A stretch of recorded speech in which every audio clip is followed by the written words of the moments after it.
guys, I am Zeus from the Omnic Post. The Overwatch 2 beta has been over for a few weeks now, and slowly the withdrawal symptoms are making place for hope.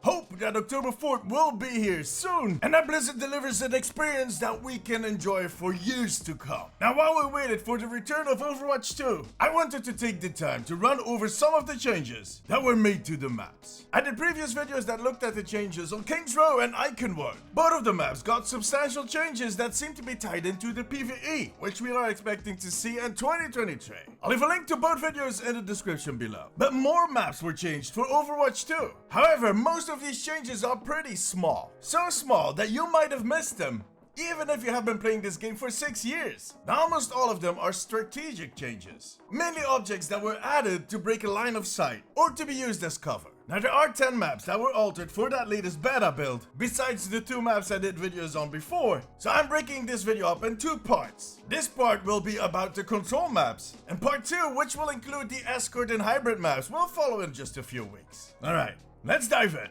The first map I want to take a look at is Busan. Usually I use spectator mode to record these clips, but for some reason I could not get the custom game to start on any of the other subsections in Overwatch 2. It just kept loading downtown. I guess that's a bug. So we are going to discover the Busan map with our boy Lucio.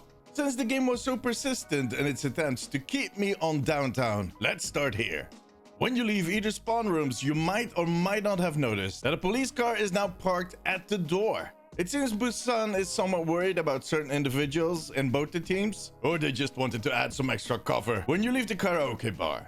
Moving on to the Mecha base, which had quite a lot of changes. First off, in the rooms that lead from the different spawn points into the central room, a forklift is placed as an extra obstacle. On one side, they just had to move it around the room a little, since there already was a forklift that apparently was used to transport warheads. But on the other end of the map, they ended up parking an extra forklift in the cantina. Yeah, that's cozy. However, it could come in pretty handy when you order an oversized portion of mashed potatoes, I guess. Once you walk into the main hangar, you can see a small stack of crates that wasn't there before, and which could be used as cover. In the dead center of the upper floor, just in front of that elevator shaft thing, there's a huge kiosk or tube-shaped cabinet that is supposed to break the line of sight and stop the bullets. Anyways, time for some good old souvlaki. On Ilios, there only seems to be one minor change. For some reason, the light poles that outline the terrace on Lighthouse were removed. I can't imagine that this has a strategic advantage.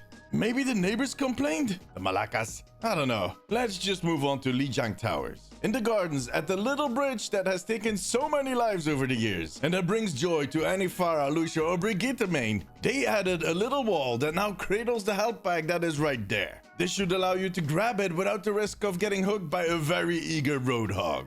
On Night Market, the change is interesting. It's substantial in size, yet so subtle, you wouldn't even notice it. See, they raised the lion statue with a solid meter, or 3 feet for our stubborn Imperial friends. Raising those feisty kitty cats definitely makes them a better place to see cover in these solo tank days, or future solo tank days, depending on when you're watching this video. We are crossing over to Nepal, where the village got an extra little shrine on each side of the building, and they all have their own color. Very cute. Outside of Sanctuary, a flanking route got an upgrade. When approaching the Sanctuary from the route at the cliffside, a new shrine was added behind one of the Omnic statues. You really need to pay attention to spot this one. And the final map for this video will be Oasis. When you make your way out of spawn on University, you'll walk into this new movie advertisement sign, meant to defend you from cheeky spawn campers, or to give said spawn campers some cover.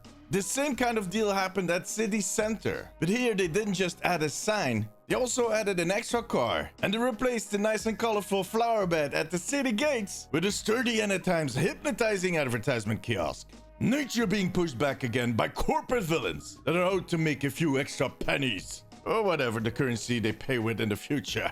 And that was it for these small strategic changes to the control maps that were available during the latest Overwatch 2 beta. Now, there is a small chance that I missed an object or a change because they were so subtle and small sometimes. So feel free to let me know in the comments if you found something that I missed. Like I said at the start, in just a few weeks, part 2 will follow with the escort and hybrid maps. Now tell me, did you notice any of these changes while you were playing the Overwatch 2 beta?